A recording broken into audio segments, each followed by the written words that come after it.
Halo, Assalamualaikum. Terima kasih sudah klik video ini. Kita langsung saja ya menjawab pertanyaan dari sahabat viewers kita. Ini berkaitan dengan teknis upload bukti surat dalam persidangan di pengadilan. Seandainya tergugat tidak mengupload bukti surat dan tidak dileges, apakah sah dijadikan bukti surat? Itu pertanyaannya ya. Langsung saja akan saya jawab berdasarkan pengalaman saya. Jadi begini. Di dalam persidangan perkara perdata, di mana para pihaknya ini, baik penggugat maupun tergugat dan juga majelis hakim, di awal persidangan sudah bersepakat bahwa persidangan-persidangan selanjutnya sebagian dilakukan secara ikot. Maka para pihak wajib untuk melaksanakannya, termasuk jadwal upload berkas bukti surat. Penggugat, tergugat wajib mengupload bukti surat terlebih dahulu sebelum persidangan tatap muka dilaksanakan dalam agenda sidang pembuktian. Karena untuk sidang pembuktian, meskipun persidangan dari awal dilakukan secara ikot, tetap saja untuk sidang pembuktian ini 50% itu online atau melalui ikot, 50%-nya tatap muka atau datang langsung ke ruang persidangan.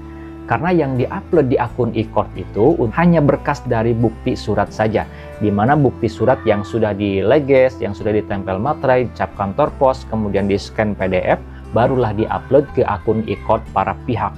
Nah, besoknya tetap harus datang ke pengadilan membawa berkas aslinya. Ya, bukti surat yang aslinya dibawa, bukti surat yang sudah difotokopi, ditempel materai, dan juga cap kantor pos itu juga dibawa.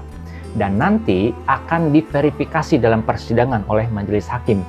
Apakah para pihak ini sudah mengupload berkas masing-masing terkait dengan bukti surat? Kalau sudah, maka nanti hakim akan mengecek satu persatu. Di akun ikot misalkan bukti satu itu apa? Apakah KTP dan lain sebagainya. Nah, kemudian hakim akan meminta mana bukti surat yang diajukan tersebut. Aslinya ditunjukkan. Kemudian fotokopiannya yang sudah ditempel materai dan cap kantor pos juga diberikan kepada majelis hakim, kemudian dicocokkan antara asli dengan fotokopiannya. Nanti fotokopiannya yang sudah dileges dan juga cap kantor pos itu disimpan oleh majelis hakim dalam berkas perkaranya tersebut. Nah, gimana kalau misalkan si tergugat tidak upload berkas? Maka biasanya dalam persidangan tatap muka hakim akan bertanya, kenapa Anda tidak mengupload berkas bukti surat?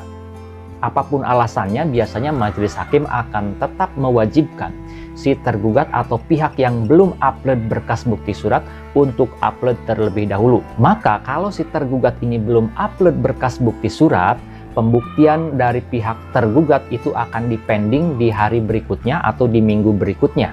Dengan kewajiban, dengan perintah tetap harus upload terlebih dahulu. Nah, sekarang gimana kalau si tergugat bukti-bukti suratnya ini tidak dileges kantor pos, tidak dicap kantor pos? Apakah akan diterima sebagai bukti oleh majelis hakim di persidangan?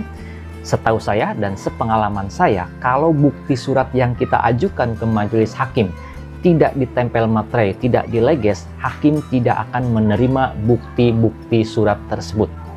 Hakim akan tetap mewajibkan dan memerintahkan agar bukti-bukti surat tersebut dileges terlebih dahulu, tempel materai terlebih dahulu, cap kantor pos terlebih dahulu.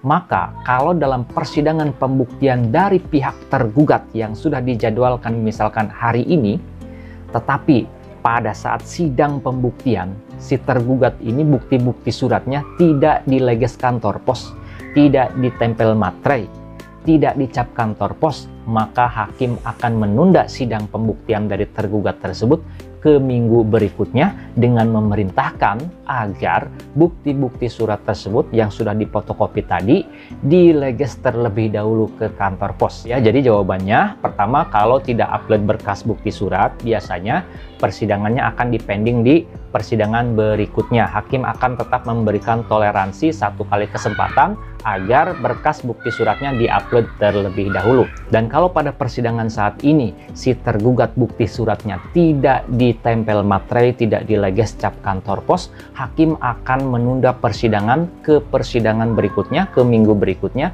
dengan agenda pembuktian dari pihak tersebut yang tadi bukti suratnya belum dileges atau cap kantor pos. Jadi tetap hakim akan mewajibkan pihak tersebut untuk melampirkan ataupun juga mengajukan bukti-bukti surat yang bukti-bukti surat tersebut terlebih dahulu dileges atau cap kantor pos. Nah, itu saja jawaban dari saya, mudah-mudahan bisa menambah wawasan bagi kita semua, khususnya mungkin teman-teman mahasiswa ataupun juga mungkin rekan-rekan advokat yang baru terjun ke dunia litigasi. Mudah-mudahan bisa menambah wawasan. Kalau menurut Anda video ini ada gunanya, channel ini ada manfaatnya, saya mohon keikhlasan dari teman-teman viewers semuanya untuk subscribe ke channel Pengacara Santuy, bukan siapa-siapa, hanya Lawyer Deso. Sampai jumpa di video-video selanjutnya. Assalamualaikum warahmatullahi wabarakatuh.